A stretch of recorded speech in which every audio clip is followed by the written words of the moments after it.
How to make money on Clickworker. So if you want to make money on Clickworker, then what you need to do is first, you need to head over to the clickworker.com website.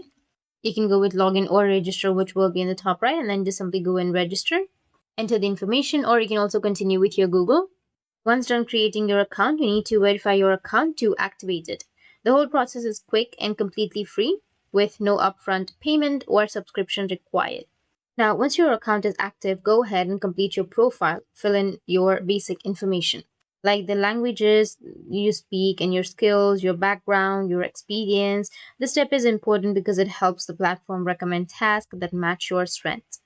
Then go to the assessments section inside your dashboard and you'll find a few short tests.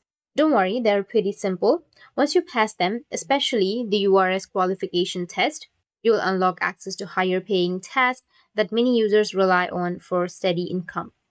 Next, you can open the Jobs tab and you'll see a variety of micro tasks waiting for you, like tagging images, writing product descriptions, answering surveys, and even recording your voice for small projects.